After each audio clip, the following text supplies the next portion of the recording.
Mesdames, Messieurs, bonjour, bienvenue dans l'autre direct. Aujourd'hui, je reçois Patrice Iacovella. Bonjour, Bonjour merci Christelle. beaucoup d'être avec nous.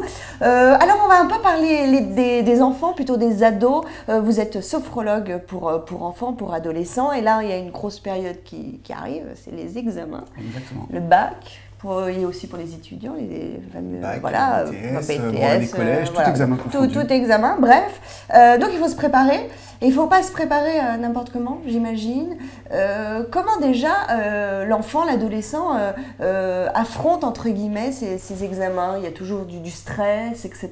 Comment ça se passe? Eh ben, généralement, ça se passe plus ou moins bien jusqu'à l'échéance qui approche, où les grosses difficultés arrivent plus concrètement, c'est-à-dire qu'il y a une grosse montée de stress, il y a des grosses difficultés de sommeil, d'endormissement, difficultés relationnelles parce qu'ils n'osent plus sortir par peur de manquer de temps pour travailler. C'est une période qui est un petit peu délicate pour tous ces étudiants. Est-ce que là, c'est pas cette fameuse période où on se rencontre mince, il aurait peut-être fallu travailler un petit peu avant, en amont, là, comme on dit, toute l'année. Et voilà, et finalement, finalement c'est assez rare. Enfin, à part les bons élèves, il y en a quand même, hein, j'ose espérer. Oui, bien sûr. Voilà. Il y a toujours un petit travail consciencieux qui est fait, mais le reste, c'est, de toute façon, c'est encore loin. Les examens sont encore loin jusqu'à une semaine, 10 jours, un mois avant, où on se dit, punaise, c'est bientôt.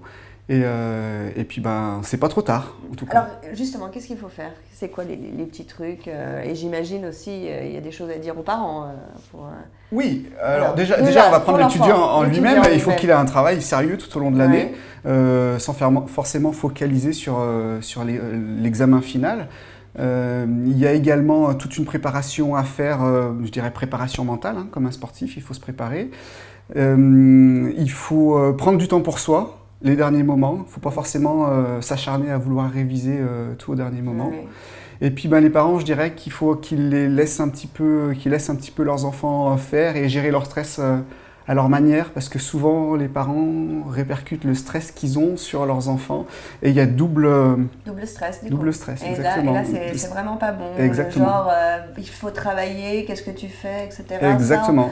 Ça, stress et pression, parce que c'est deux choses qui sont entièrement liées. Et au moment des examens, parce que les examens, ça s'échelonne quoi, dans le temps, j'allais dire. Hein. Il n'y a pas qu'une journée, il y en a plusieurs, etc. Comment gérer ça? Comment gérer ça? Déjà, dans un premier temps, il faut voir comment ça s'est passé pour les examens blancs, en tout cas. Qu'est-ce qui a été le plus stressant? Comment je peux faire pour moi-même appréhender plus facilement ces difficultés-là? Est-ce que j'ai besoin de travailler un petit peu plus spécifiquement une matière ou une autre? Ce qu'il faut savoir, c'est que souvent, lorsqu'un étudiant a des difficultés dans une matière, il va s'acharner à vouloir la renforcer. Alors que peut-être il a une matière dans laquelle il a plus de facilité. Je dirais que c'est cette matière-là qu'il faut travailler un petit peu plus. Parce que si les difficultés sont profondes on va dire en français, et qu'en maths c'est beaucoup plus facile, il a plus de chances de remonter sa moyenne dans la matière où il a des facilités. Donc c'est dans ce cas-là où il va peut-être laisser un petit peu la matière. On a peut-être tendance à faire l'inverse. Exactement. On a tendance, mais lorsqu'il y a un retard qui est profond, on ne va pas forcément arriver à remonter, à équilibrer. Donc il vaut mieux travailler sur une matière dans laquelle on a des facilités pour remonter la moyenne. Alors Patrice, vous êtes sophrologue pour enfants. Vous êtes l'un des rares, hein, je crois, à Lyon, dans le Rhône, à l'être. C'est quoi? C'est un vrai besoin ou c'est un effet de mode? Je suis le seul sophrologue à ne travailler qu'avec 100% d'enfants. C'est-à-dire que 100% de mes patients sont des enfants. Tout sophrologue diplômé est à même à accompagner des enfants. Mais souvent, ils accompagnent... Bon, quand je dis enfants, c'est enfants, adolescents, étudiants, jusqu'à ce qu'ils quittent le cocon familial. Souvent, d'autres sophrologues accompagnent également des personnes en recherche d'emploi, en maladie, dans des maisons de retraite, alors que moi, je me cantonne uniquement à ces enfants-là. C'est pas forcément un phénomène de mode, parce que c'est des choses qui sont avérées.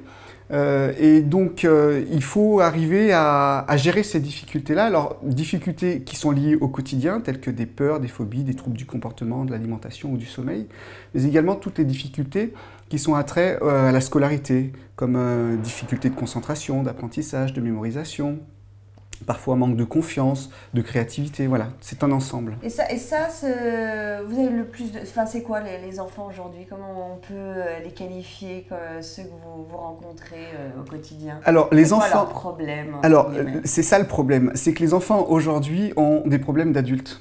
Ah.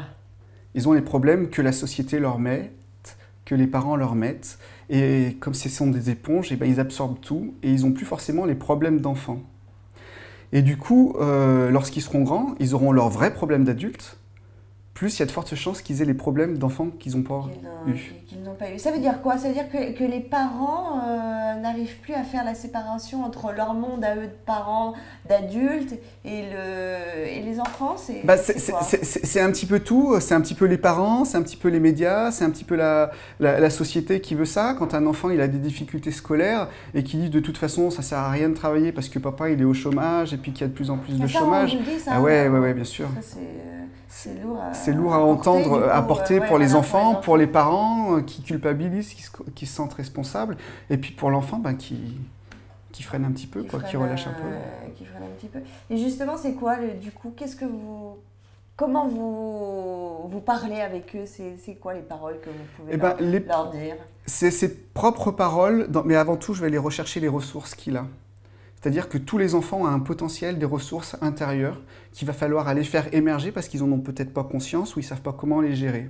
C'est comme les émotions, puisque généralement c'est lié. On a un quotient intellectuel et un quotient émotionnel. Et souvent, il faut que ce soit équilibré pour qu'il y ait une harmonie parfaite entre le corps et l'esprit. Et c'est justement là-dedans qu'on va aller travailler avec l'enfant, c'est-à-dire harmoniser ses pensées par rapport à ces ressources qu'il a pour qu'il y ait un mieux vivre général.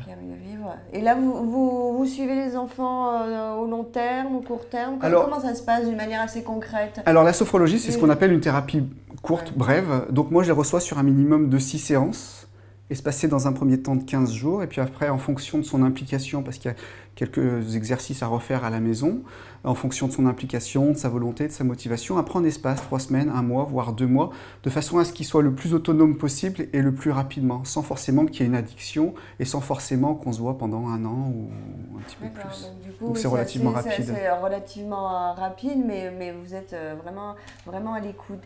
Vous allez jusqu'à quel âge, vous me disiez, jusqu'aux étudiants, comme vous dites, le cocon familial? Voilà, jusqu'à ce que l'enfant quitte le cocon familial, c'est-à-dire donc enfant à partir de 6 ans, adolescent et étudiant. J'imagine que les problèmes d'un étudiant ne sont pas les mêmes qu'un enfant de 6 ans ou de 8 ans. En partie. Il y a quand même un point commun. C'est-à-dire un étudiant, il a les mêmes difficultés de concentration, que ce soit en classe ou pour faire les devoirs, tout comme peut l'avoir un enfant lorsqu'il rentre au CP. Ça peut être des difficultés de sommeil aussi, parce que je repense à la journée qui s'est passée, ou je repense à hier, j'aurais pas dû faire comme ça, ou qu'est-ce qui va se passer demain. Ça peut être également des difficultés relationnelles avec des amis, avec une petite amie ou un petit copain. Alors que les plus petits, c'est avec un copain ou alors avec un enseignant. Donc il y a quand même un point commun entre les étudiants et les enfants les plus jeunes. Eh bien, écoutez, merci beaucoup Patrice d'avoir été avec nous, d'avoir expliqué tout ça. Et on se retrouve en tout cas nous à très bientôt sur lioncapital.fr. Au revoir.